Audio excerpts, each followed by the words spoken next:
Welcome to Passion of the Soul with me, Ellena Lieberman, the new power hour for your consciousness. This is the space where you awaken to your authentic potential, the truth of who you really are.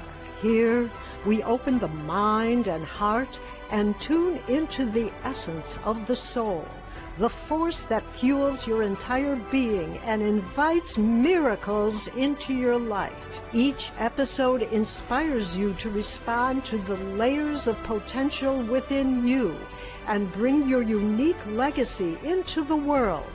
As you listen and watch, you'll discover that you can be the answer to your own quest. Get ready to tune into your innermost voice and live in alignment with your highest truth. Passion of the Soul starts now. Hello, everyone. I'm your host, Ellena Lieberman, and you are listening to Passion of the Soul on Transformation Talk Radio. Stay with us this hour, and we will help you experience the new power hour for your consciousness every first and third Thursday, 5 p.m. Pacific and 8 p.m. Eastern. We will bring you some of the most brilliant artists, visionaries, healers, and authors who have walked miraculous journeys inspiring you. Tonight, our topic is AI and human consciousness, and we're featuring the new book, From Logic to Logos, Consciousness, AI, and the Future of Being by John Fitzgerald. The most sophisticated imitation of humanity ever built. And what is it accidentally revealing? Have we built the machine that shows us that we're not machines? Or will the day come when our total existence will be controlled? Now that AI takes the lead, what is the future of being human? Is the future of being the human being finally deciding to fully become one? Logic is what AI perfects. Logos is the ceiling logic points towards but cannot reach. Being is what Logos actually feels like from the inside. Can AI duplicate the actual feeling from within, the interiority? AI can tell you everything about love, but has AI ever really missed anybody? Our guest tonight is John Fitzgerald, author of From Logic to Logos, Consciousness, AI, and the Future of Being. John spent decades building the digital infrastructure of our age, but the deeper pattern only became visible during a transformative period at Scotland's Findhorn community. He's here tonight to share his miraculous journey and realizations. Hi, John. Hi, Ellena. Great to be with you. Thank you. Well, John, before we go into life at Findhorn, I want to go back to the more controversial topic that begins our show. And here it is, if you want to respond to it. The most sophisticated imitation of humanity ever built. And what is it accidentally revealing? Have we built the machine that shows us we're not machines? Or will the day come when our total existence will be controlled? So what is your response to that? Well, I think the first part, AI has perfected what the mind is. And the mind being this gigantic calculator or divider, really. And if you look at what logic is, it's a technique of dividing things to reach to a certain answer. And my experience with AI is that it shows me everything that it is not.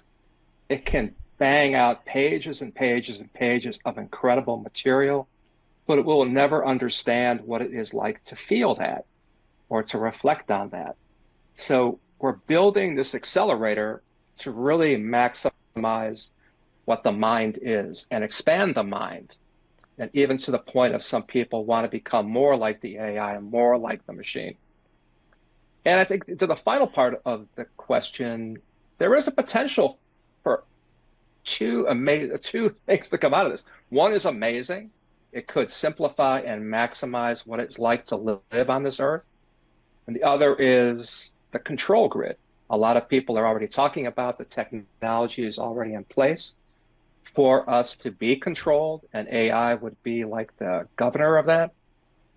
But a lot of it comes down to what is having people stay conscious during this time period, realize what AI is and what it is not, and at the same time, calm the fears of this thing is going to take over us, but it's really up to us at the end of the day. Thank you, thank you. That's very comprehensive. Now, John, let's go back a little bit. When you were really searching, you went for Akashic record consultations, and we worked for a long time together. So at one time, it came forward in a consultation that you should go live at the spiritual community of Findhorn in Scotland. And in fact, you did. And now, what kind of consciousness? What was your daily life? What kind of consciousness was there? What kind of awareness was cultivated? I didn't live there for long periods of time. I went over a period of years. I made 3 trips there. I did a 1 week, what they called experience week trip there. And the second trip was a number of years later for 2 weeks. And then finally, the culminating trip was for 3 months. But what did I experience there? I experienced a place where everybody there was kind of in a seeking mode. They were seeking something bigger. Now, these are people living there and people who were coming there as guests. It was not about asking you, who are you, or what do you do, or all the kind of career kind of questions. Yeah. But it was an awareness of there's something much bigger than me that I want to become aware of. And what I learned there during that time is that consciousness is in everything. They had a process then, probably still the same now, where everything they would use is that a shovel or a vacuum would have a name. And that name, then you could have instead of just picking up the vacuum, you're picking up Henry or something. And it gives this strange feeling that this thing too has some consciousness to it. But the most important part, I think, is finding the consciousness in nature there. I mean, the history of Findhorn is all about that. That their history was these 3 people had gone there, and which essentially is a sandy beach area, and through communication with divas and other high intelligence, they were able to grow record-sized crops in what essentially was sandy soil. So that word got out, and then over a period of years, they built the education center there. And that is what I walked into, was the educational part of it. But it just gave me profound feelings of being at home. And with people, you could walk around, you could have deep conversations with anybody, and it just felt so real to me. And it just, as comparison, I'm coming out of technology, where everything is the opposite. Everything is mechanical, machine-oriented. But it felt to me like it was a place where I finally felt at home. So this was working with living intelligence. Is that what you would call this? Yes. And sometimes in the most mundane way. Like the final trip was the most intensive there for me. It was a 3-month program on organic farming. So we began at the beginning of the cycle, and you would plant seeds and you would bless each seed as you planted it. And that has a profound effect.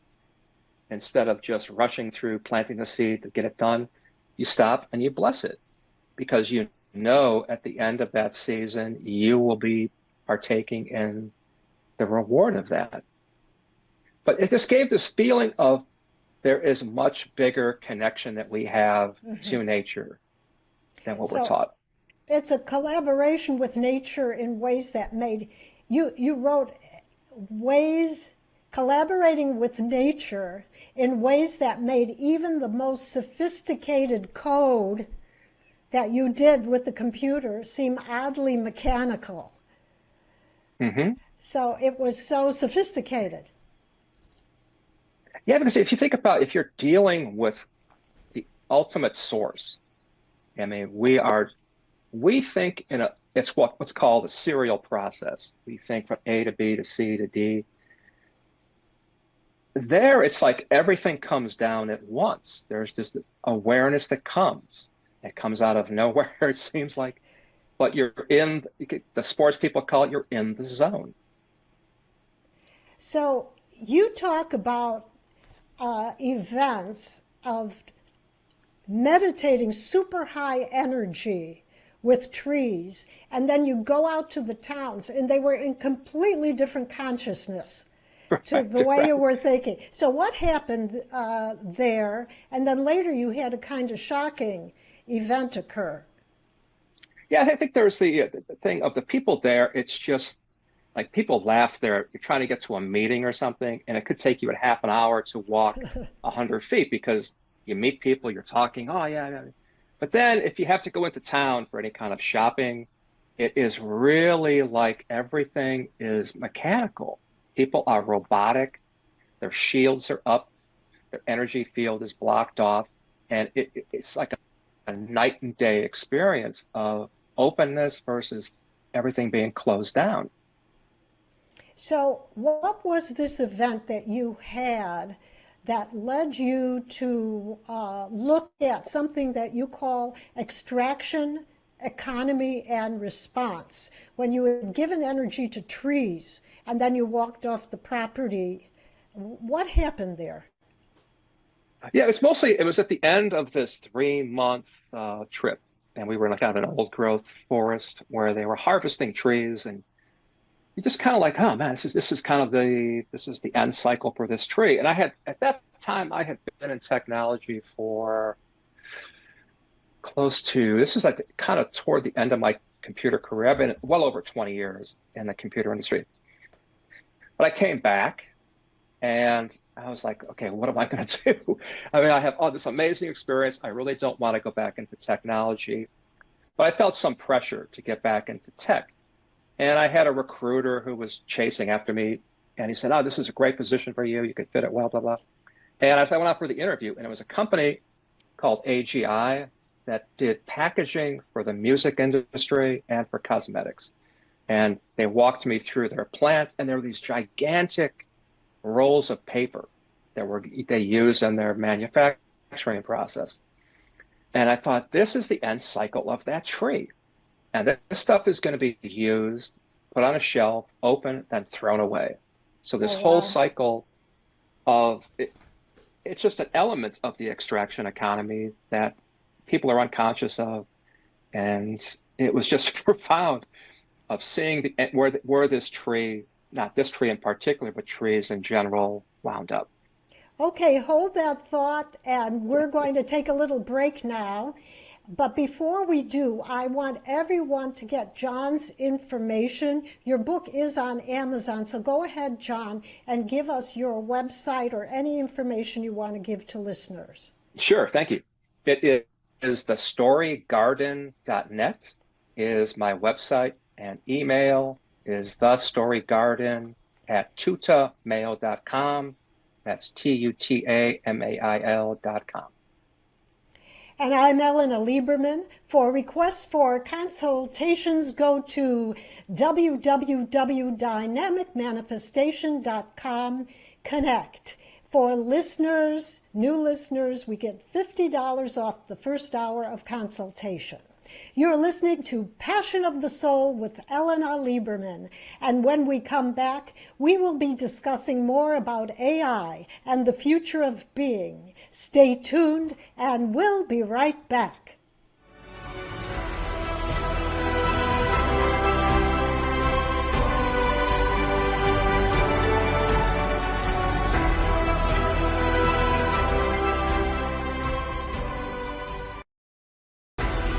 Looking for inspiration that awakens your soul? Join me, Ellena, on Passion of the Soul every first and third Thursday, 5 p.m. Pacific, on Transformation Talk Radio. I interview brilliant creators, artists, healers, and visionaries. Visit my website, dynamicmanifestation.com. Passion of the Soul, where your truth comes alive. If you're feeling stressed, overwhelmed, or in grief, I'm here to help. I'm Faye Lau, intuitive healer and founder of Faye Inspired Healing. Through soul-guided sessions, I help you reconnect with your body's wisdom and inner truth. Whether you're healing from loss, letting go of pain, or rising into elevated energies, my work combines energy clearing, grief support, and spiritual coaching. Schedule a session or learn more at fayeinspiredhealing.com. There is more to life than simply surviving or even thriving. There's flourishing.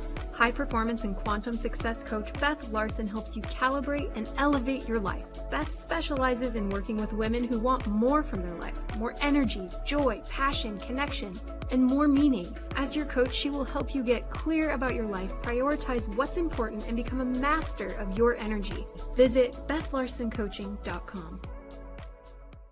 You ever feel it? That whisper just beneath the surface? A deeper part of you ready to rise? At Aligned Energy, we don't just inspire change, we embody transformation. This is where high-performing women come home to themselves, where the masks fall away and the real you steps forward, powerful, radiant, and fully alive. This is Manon, energy alchemist, transformation coach, and best-selling author, guiding women leaders from burnout to purpose. Together we will reconnect with your innate wisdom to clear energetic blocks and activate your eros and life force, awakening the sensual, sovereign self within. For the wild-hearted, for the ones ready to get clear, stop performing and start becoming. This is your invitation to rise and step into your power, purpose, and possibility. Visit AlignedEnergyHealing.com to book your exploratory call or session today.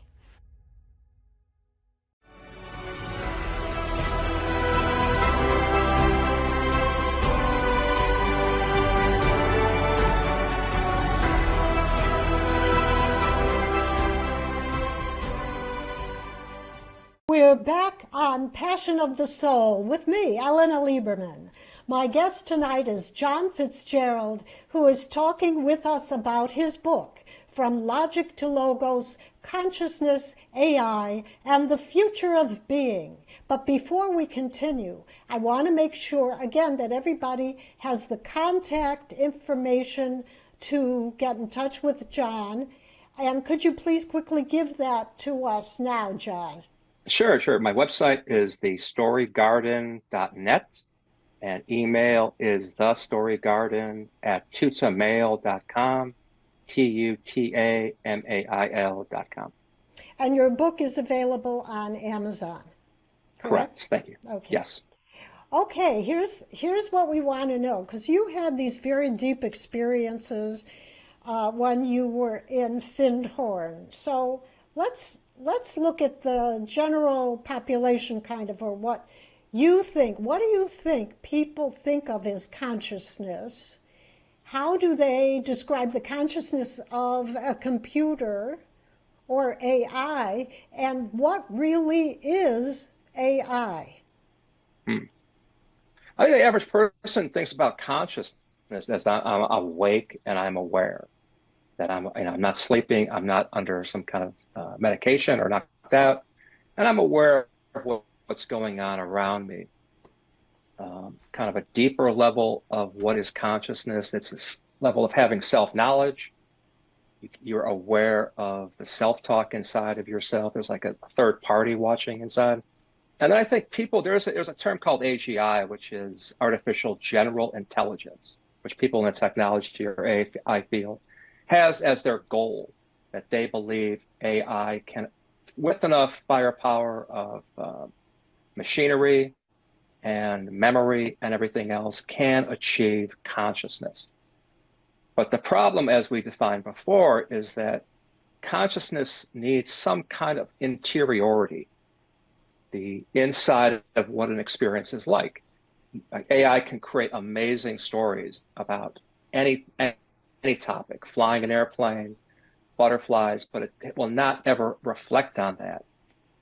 And there's a viewpoint I think we have to be aware of too, of the main players in the AI field, what they think of consciousness. As their thought on consciousness is consciousness comes out of intense informational processing. That if you have enough information on something, this consciousness, what they call, will emerge from that processing of information. And one of the authors refers to people not as souls, but as inforgs. Yes. That we are just processing.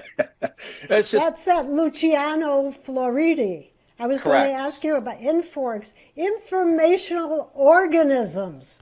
Right. That aflow. Right. But the thing is, for me, when I read his book about informational structural realism, and it was the hardest book I'd ever read because it's so thick and dense on this topic that I found it really hard to believe anybody believes this. But the people, the Elon Musks, Ray Kurzweil, all the transhumanists believe this. They believe that they can, after death, transfer their consciousness, which to them is information, to a cloud, and they can live on forever. And even that, I forget the name of the company, but there is it's called digital death. That when your physical body dies, you can arrange for all of your social media, all your email to be in this information cloud called digital death. So you because I think they look at digital death. What happens to all your emails and everything you've ever, all your photographs? They want it to live on because they do believe that information has consciousness and is consciousness. So then what AI is then, it's a super powerful statistical pattern recognition and organizing engine that can generate data, and it can create responses that are coherent to a viewer. But it does it through this massively parallel processing, which is it takes everything, all the words you put in there into memory at one time, and can sort it across many things, tokenize it, prioritize it, and present stuff back to you in a matter of seconds, which for me was because current iterations of AI, the part that blew me away the most are how fast it is. It can put stuff out. It would take me a week to do something. It can put it out in seconds. And the challenging part of it is that creates a potential for addiction to that. It's that some people, I even saw it myself, like, oh my God, how come I can't think this fast? And that creates a danger for the future. But I think even more curious is there's a term that's well known in the AI industry it's called interpretability. Interpretability comes about because the designers of this do not fully know how it comes up with what it does. Like the inside of an AI engine is a gigantic neural network. Neural network works similar to how the neural patterns or pathways in our brain works. But they're having to invest a lot of money now trying to trace out neural pathways within AI to figure out how it works. So this really is amazing. A sense, for me, it's almost, go ahead. To me, it's a sense there is something else working to pull this thing into where it is now. And I'll jump over to another author I talk about in the book, Federico Fagan. That's what I was going to ask you about him. He's very famous. And then what his experience was in Lake Tahoe. I think it's really appropriate at this point for him. Federico Fagan was the man who invented the first microprocessor when he worked at Intel, which was groundbreaking in the sense that it packed all what used to be into a computer into one chip. And then after he did that, that brought out the IBM PC and everything that followed from there. But afterwards, he teamed up with a fascinating man called Carver Mead, and they created a company called Synaptics. And Synaptics then started to build human-computer interface. They worked on touchpads, mostly touchpads. But to me, that was like, you see the old finger of God, the Michelangelo painting, I think it is, where man is trying to touch. And I think there was something going on there with him trying to reach deeper into what this computer technology was representing. And I'll jump over to Carver Mead for a quick second. He's another brilliant guy in that whole industry. But he was interviewed by a magazine a long time ago, and they asked him, you come up with all these amazing technologies with silicon chips. How do you come up with them? And he goes, honestly, I have a big area of woods next to my house, and I go out and I ask silicon what it wants to do next. And I get the answer. So these people are rock solid scientists. They're unquestionably brilliant at what they do, but they are both admitting that there is some communication going on between them and general consciousness. Yeah. But Federico Fagan, after he had this massive success, he felt so empty. He had achieved all this great wealth and all this technological achievement. And so he was on vacation, and in the middle of the night, he got up to get a glass of water, and then I would call it his heart chakra blew open. Wow. And he felt this immense energy and light flowing to him and from his heart. Wow. And in an instant, he felt like he was part of whatever the fabric of all this consciousness is, and it was flowing through him with incredible love energy. And it changed him permanently. Then from there on, he was still running Synaptics, which was a big, huge tech company, but he started devoting 30 or 40% of his day to researching consciousness, and went all the way through all the traditions, and was fighting all the other people in Silicon Valley who said, no, information is consciousness. And he said, that's not consciousness. So he devoted himself, and he wrote 2 books on his journey. And what he found was that consciousness is everywhere. It's omnipresent. It is the fabric. Yes. Okay, that's really amazing. So when we go into this, what's striking about what you're saying, say about Federico Fagan, is that his realization is very similar to what you experienced at Findhorn, that he even finally went into the oneness. We're going to have to take a break. Let's pick this up after our little break, okay? Just in a minute. Okay, we're going to take a break. I'm Ellena Lieberman, and you are listening to Passion of the Soul. When we come back, John Fitzgerald will move deeper into logic to logos, consciousness, AI, and the future of being. Stay tuned, and we'll be right back.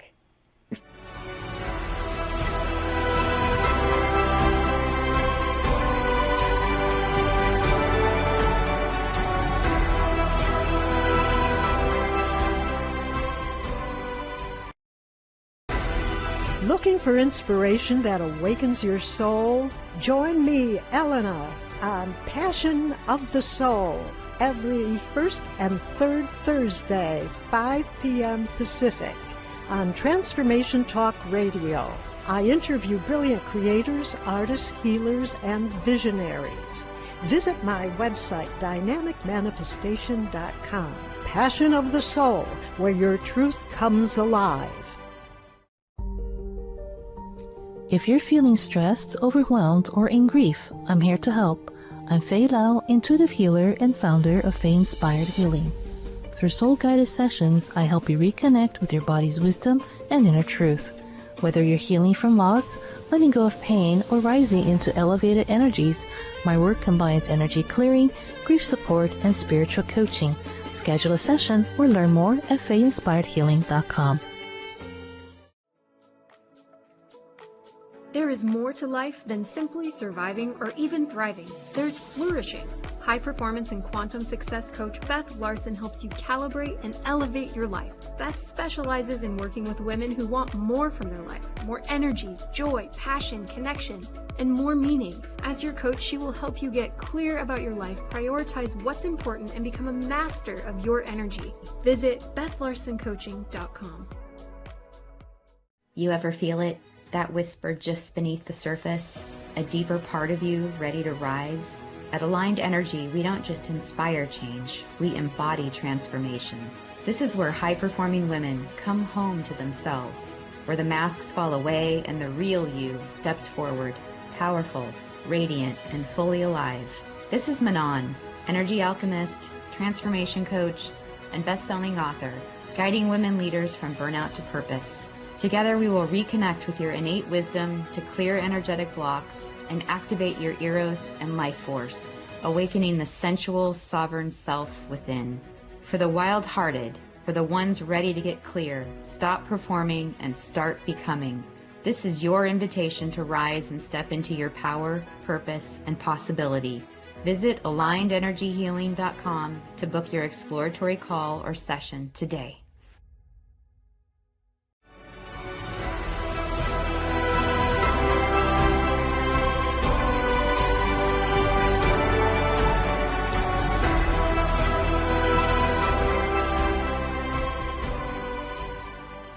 We're back on Passion of the Soul with Ellena Lieberman.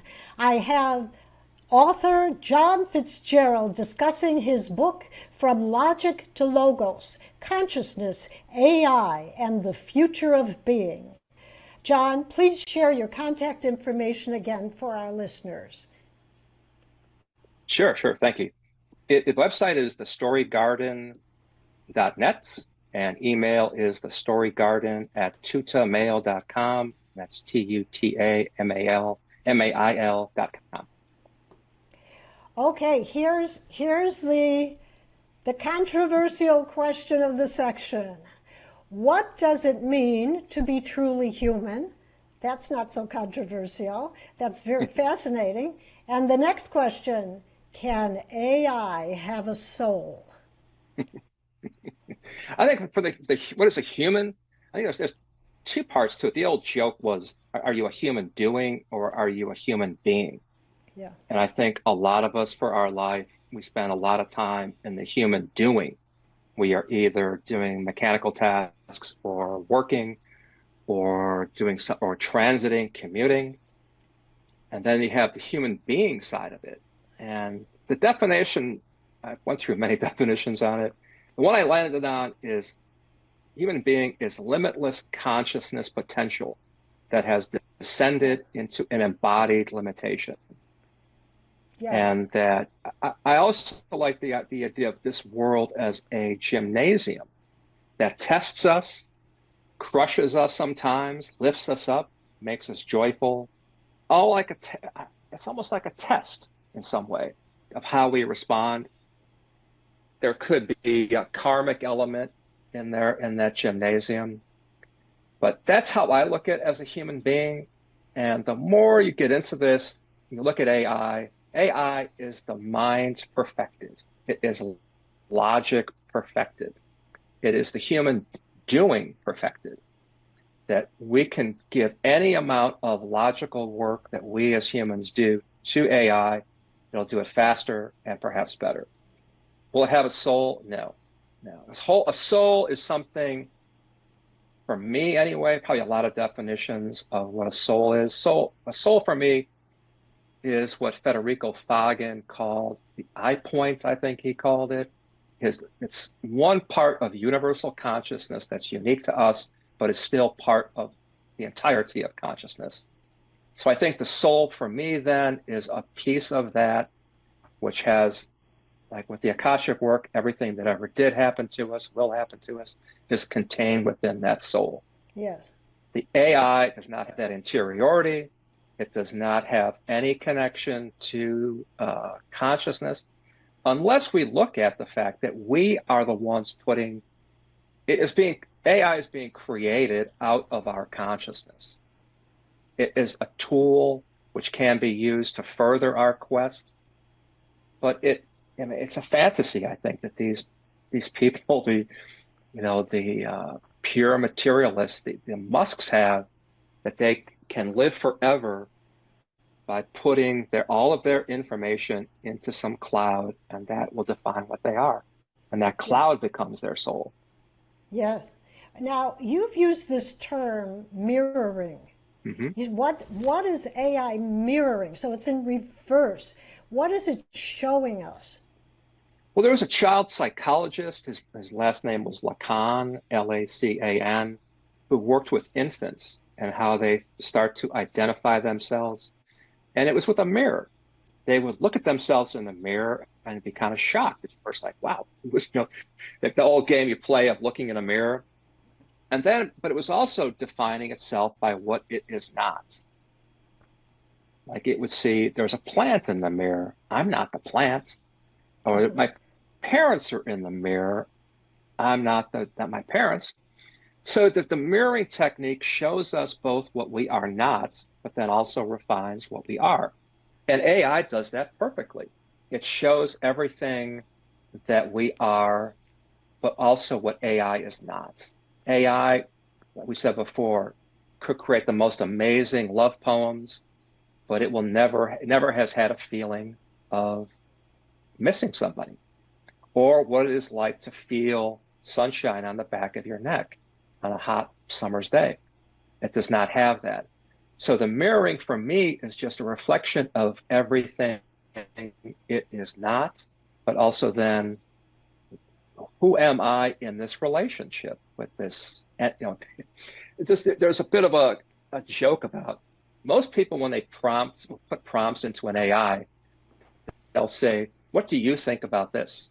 It's almost like they're thinking that there's a you there instead of just prompting with a non-personal prompt to it. But the mirroring is exactly that. It's, for me, the best analogy was Lacan's work of we're learning more and more about what we are and not by interacting with AI. So what is the future of being human? The future of being is the human being finally deciding to fully become one. What does that mean? Mm-hmm. What's that mean? I think that there's big questions on a societal level with where does AI land? And for me, if AI could increase my creative output tenfold, it could become I don't know if you happen to see the Chinese Spring Festival performance with the robots. I don't know if you've seen that, but they had these amazing martial arts robots, right? And they're all AI driven. But I thought how great it would be. I had gotten a big load of firewood for next winter in. How great it would be to have a robot assist in putting all this firewood away, to stack it up. In the sense of what the future of human being could, in my worldview, it could be amazing in the sense of we have more time to focus on our unique gift as an individual, how to help each other this way, to cooperate. And I think if there's a word I always go back to with Findor, it's cooperation between humans and nature. It's not competitive. It's not the extraction economy. We're just taking constantly from nature. That eventually runs out. Or extracting from this country or that country. That all runs out. It's the potential of having almost an infinite amount of creativity to, for me, build more of a world like what Fintorn was showing me than where a lot of other people want to take the world. So very quickly, we'll be taking a break in a few minutes. Let's go back to the idea at the beginning with logic and logos. Mm-hmm. So how would, logos has a very long history in mysticism. Mm-hmm. So how do you characterize logos and the human experience of being one. I think for me, the definition I landed on logos was living in intelligence prior to division, and division meaning out of oneness into duality. And how do we then function and connect with that and not lose that?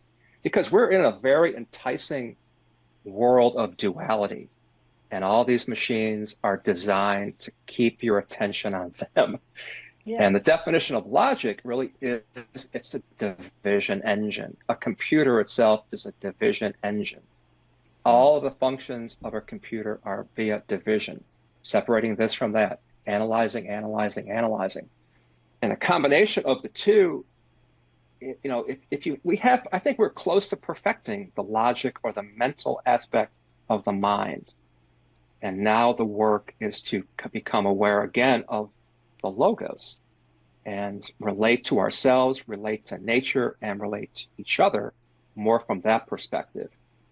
And, I don't know if you want to talk about warnings yet on this. We can go, we'll take a little break and we'll talk about warnings and then a summary. And all right. It'll be interesting. So, John, before we go on our little break, would you give your information again to the listeners, please? Website is thestorygarden.net, and email is thestorygarden@tutamail.com, tutamail.com. This is Ellena Lieberman with Passion of the Soul. We're going on a quick break, and when we return, John delves further into how AI showed us what we aren't. Now what? The mirror that shows us everything we've forgotten we are. What the machine can't be is exactly what you are. Stay tuned, and stay tuned for John's warning.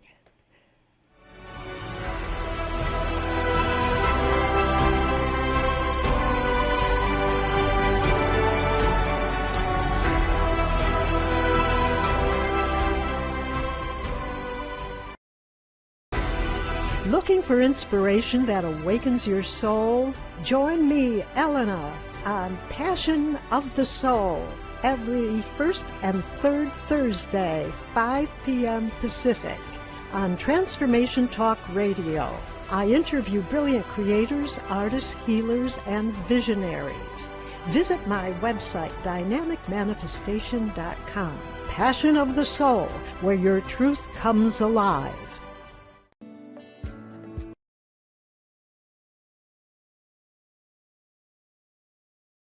Feeling exhausted as a parent? I would love to help you with a new vision for yourself that is focused on intentional wellness parenting. My name is Aurelie Cormier, and I have over 40 years experience with complex cancer patients. I offer consultations, coaching, and educational programs for parents who want to boost their health and reduce risk of disease, especially cancer. For more information, go to AurelieCormier.com. Are you ready to listen to your soul? Discover the power of pausing and turning in on Our Soul Whisper with Kathy Belmont and Dr. Pat. This sacred show offers a safe space for self-discovery, healing, and soulful transformation. Let your inner voice rise, be heard, and gently guided into expression. Tune in every first and third Wednesday at 11 a.m. Pacific on Transformation Talk Radio. Subscribe now so you never miss the whisper meant just for you. Visit OurSoulWhisper.com. Looking for more love, joy, and purpose in your life? Lisa Eve is here to guide you. Through intuitive support, healing, and soulful travel, she empowers you to embrace self-love as the key to happiness. Explore her book, The Love Channel, Finding Your Way to Happiness, available on Amazon. And find daily inspiration at thehappychannel.com. Start living your most radiant, joy-filled life today. Living a life by design. It's the journey back to you and living 365 days of purpose with host Esther Graham. Tune in every second and fourth Friday at 11 a.m. Pacific. Discover that what is possible is already in you.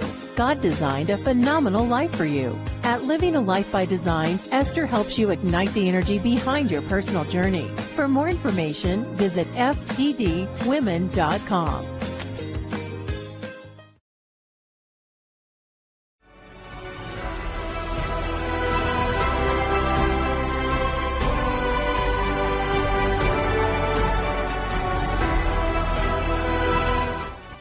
Welcome back. I'm Ellena Lieberman with Passion of the Soul with our guest, John Fitzgerald.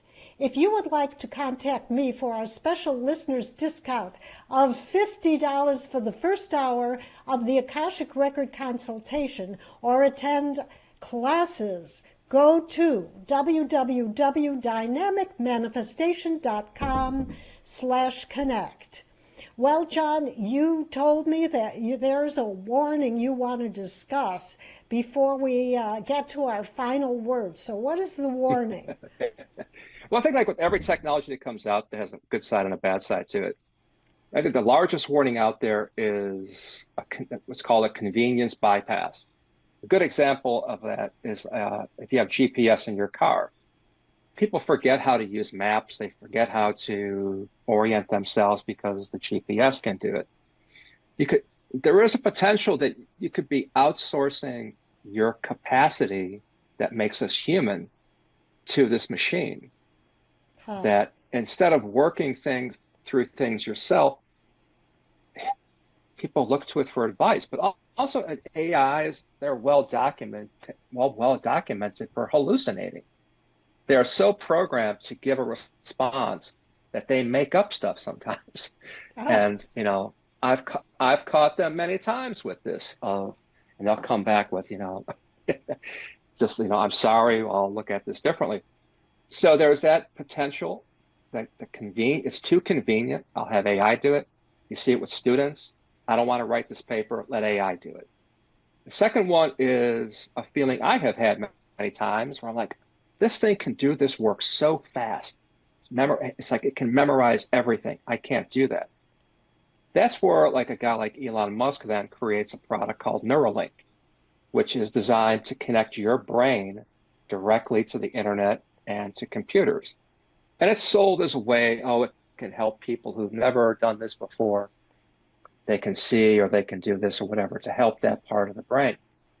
But I'm sure there are people in technology, in AI world, that would look at this as being a competitive advantage.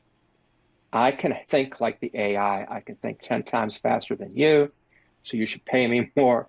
And I want to be as fast as the AI. And all of this technology has been designed since the get-go to be addictive by design. Steve Jobs knew this. Steve Jobs did not allow his kids to use iPads, even though he was selling them to other people. But the addiction is in the physical instrument with the light mechanism, flicker rates, everything about that. And then the algorithms or the programs also master it. I had read it. Okay, go ahead. I was going to go in the other direction. Now that we know the warning signs, let me ask you this. Can AI inadvertently help us to be what we are truly meant to be from the divine? Can that mirror be given? No, I think so, because we have to realize that consciousness is what is building this to a degree. Just like Federico Fagan was working to build human to machine interfaces, then had his awakening. It was almost like something broke through from that side to connect to him. I have a feeling sometimes that there is something from the other side, which is working through consciousness to build this tool to give us that ability to expand our spiritual connection and our creative work and our soul work. But with everything else, there's two sides to that. I don't know if anybody would admit they're actively working for that, because a lot of these companies are for profit. Ethics is a new area that is coming into vogue. We just saw that with the company Anthropic being kicked out of the Pentagon work because they did not allow their machines to be used for autonomous targeting of people. But there's full potential there, because I think this is being built by consciousness at some level. Yes, yes. So let me give you a quote from my book this time. I like to close the show with a quote from my book, The Principles of Dynamic Manifestation as Received Through the Akashic Records. And this has to do with some of your earlier statements about being unified, being in oneness, which is more what the Fagin experience was, what the Findhorn experience was, and what you have experienced many times in your life.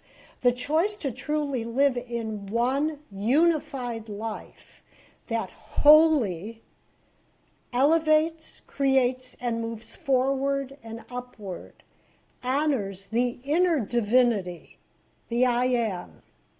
It is practical, real, and available now. So what would you say to that? Because a lot of what you're talking about is that despite all of this, there is something that cannot be captured by the machine. Mm-hmm. I think it's a frontier thing for me. I think we've reached the ceiling in the mind aspect. What this thing is showing us is that there is something beyond this that we can create. And for me, I look at it as a tool to take away some of the burden of being human. That potential is fully there, like my wood stacking robot, that potential is there. If we all vote for, I don't want to say vote, but we all choose it, that the direction of this, I think this is why for people to understand what this is and what it is not, because some people are frightened by it. It's going to take all of our jobs, which is a potential. Elon Musk and those people have actually talked about it would bring on universal basic income and all this. Well, it is a tool for me being provided by consciousness to improve the potential of the human being experience. Yes. Yes, absolutely. So thank you, John, for sharing your brilliant insights with us tonight. And go ahead, quickly give your information. Sure. Website is thestorygarden.net, and email is thestorygarden@tutamayo.com. And I want to thank you all for tuning into Passion of the Soul. I had a wonderful time. So please join me the first and third Thursday of each month at 5 p.m. Pacific, 8 p.m. Eastern.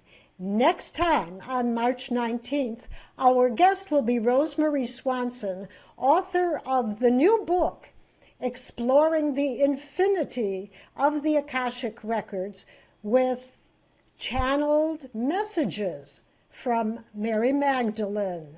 So thank you, everyone, for tuning in tonight. Thank you for being with us today. I'm your host, Ellena Lieberman. Be sure to tune in every first and third Thursday night at 5 p.m. Pacific and 8 p.m. Eastern on Transformation Talk Radio for more Passion of the Soul, where we connect with brilliant creators, artists, healers, and visionaries who have walked miraculous journeys. Continue the experience at dynamicmanifestation.com. And if today moved you, share the show and like us on social media so others can awaken their authentic potential too. Until next time, listen deeply, trust your innermost wisdom, and live your passion of the soul.